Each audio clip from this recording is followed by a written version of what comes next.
What's going on, guys? Ty with Clean Cut Lawns.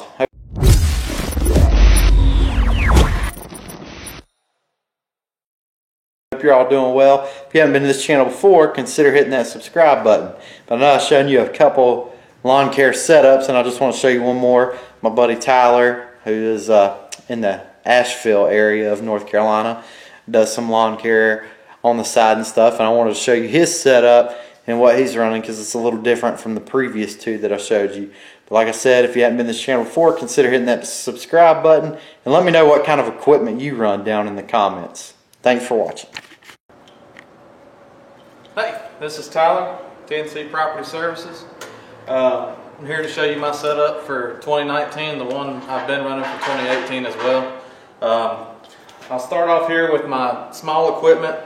I run the Stihl Combi system. I got the KM110R. I got a good deal on it last year. It's plenty enough power to run anything that I need.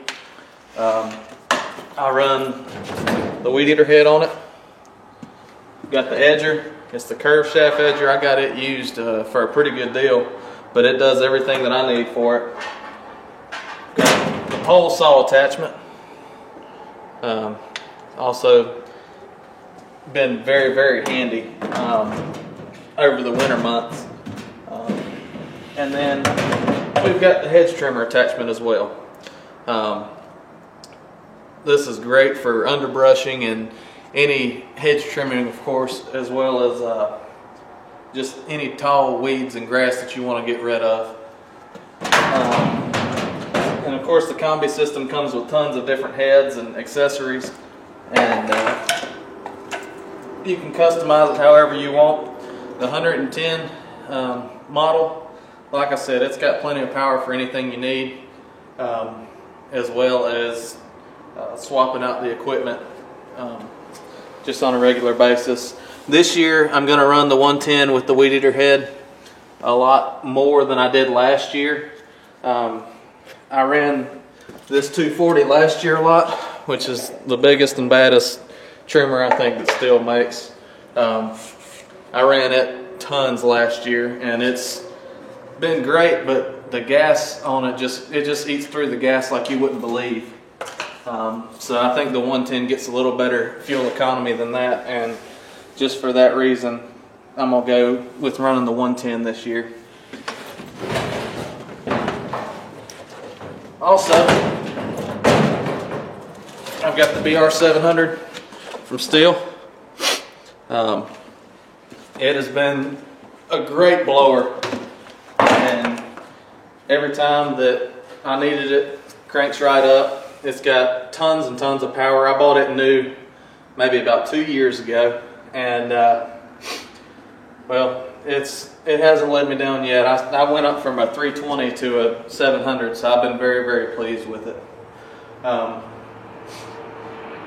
Let's see, if you come over here, I've got all my stuff, my synthetic bar and chain oil.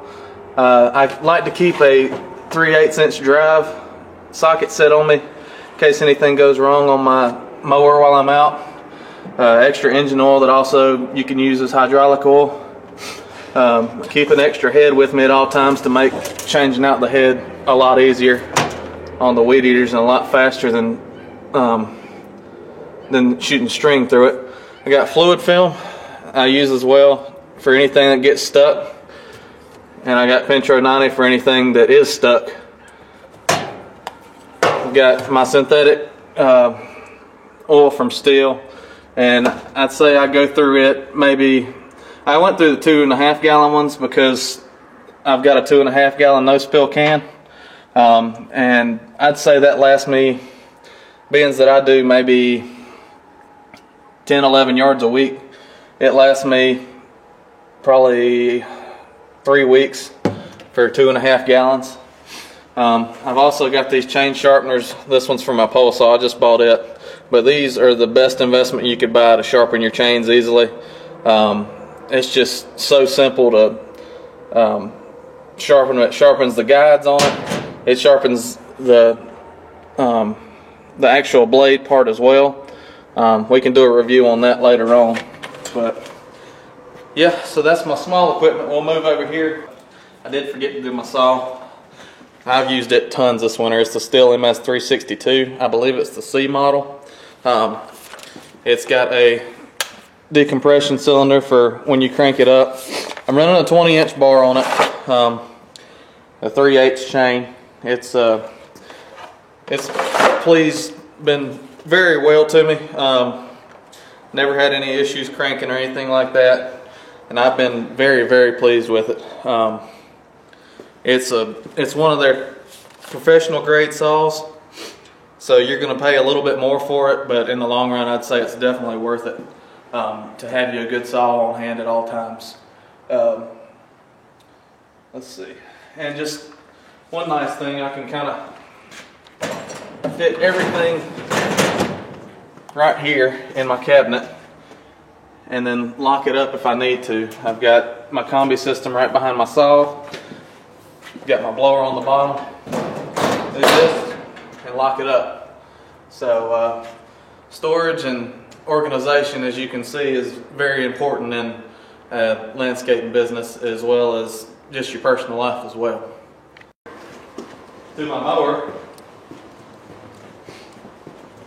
you've seen in a previous video that Tyler did on the Cub Cadet in the ditch.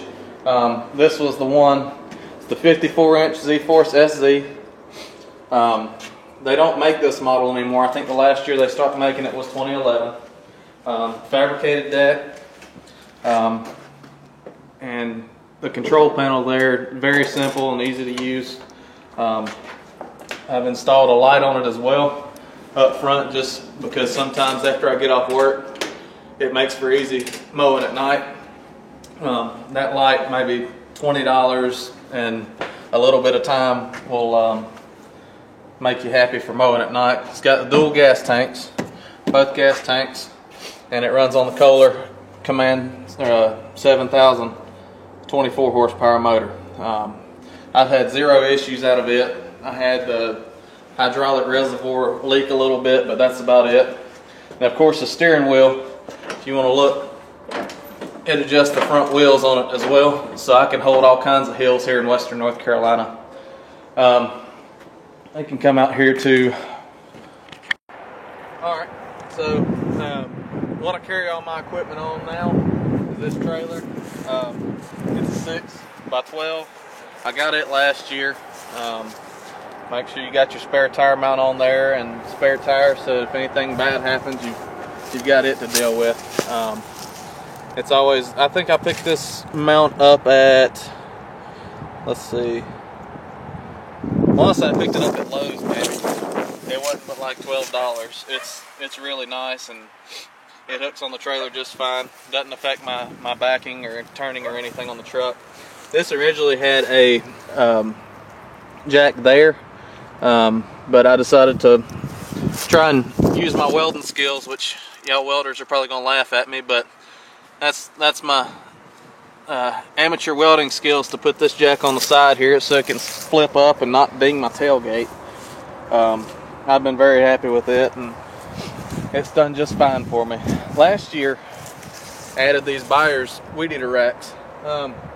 I've been happy with them so far for what I paid for them. I think they were maybe like $150 or so, right at $150.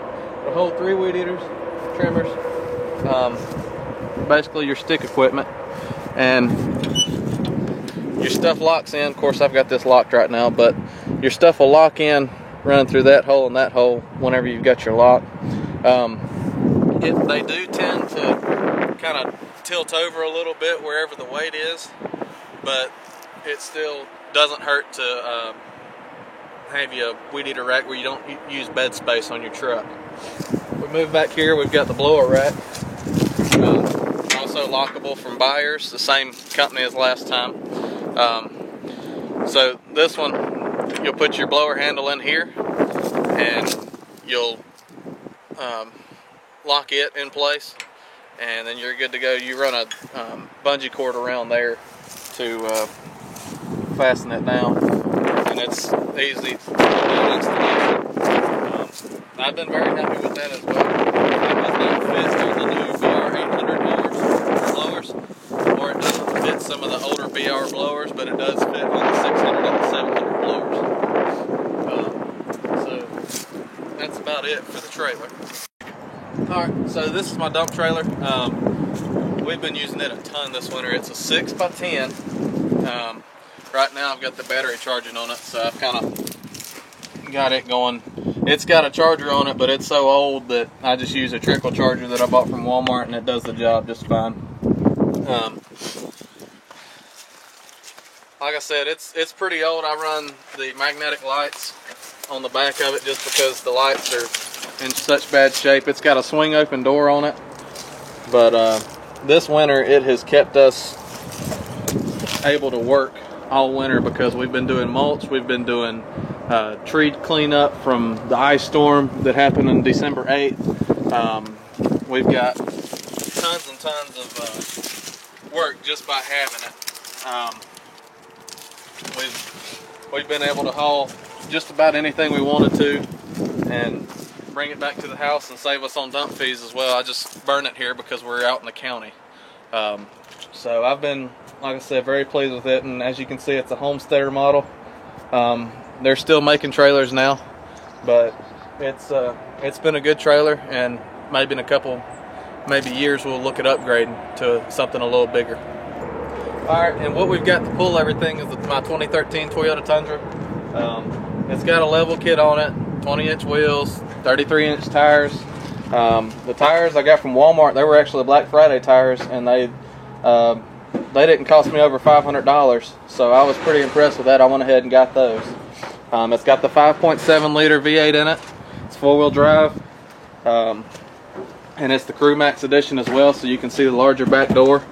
Of course, when you go with the Crew Max, you've got the shorter bed, the 5.5 foot bed, which is kind of piled up now, but it's great.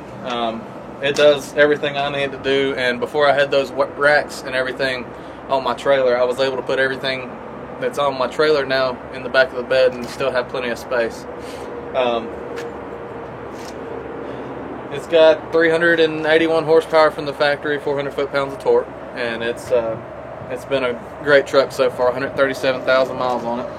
I've also got the B&W hitch with the, I believe, the 3-inch drop.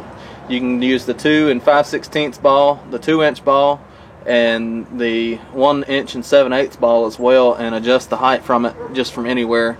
If you go to Amazon, I believe that hitch is $189 or so. You can't really beat that for what you got. It's like 16 different trailer hitches in one. So, alright guys, well, I appreciate you watching. If you need anything in Western North Carolina, the Asheville area, just give us a call, 828-365-8252, and we'll be happy to help you with whatever you need. And again, appreciate you watching.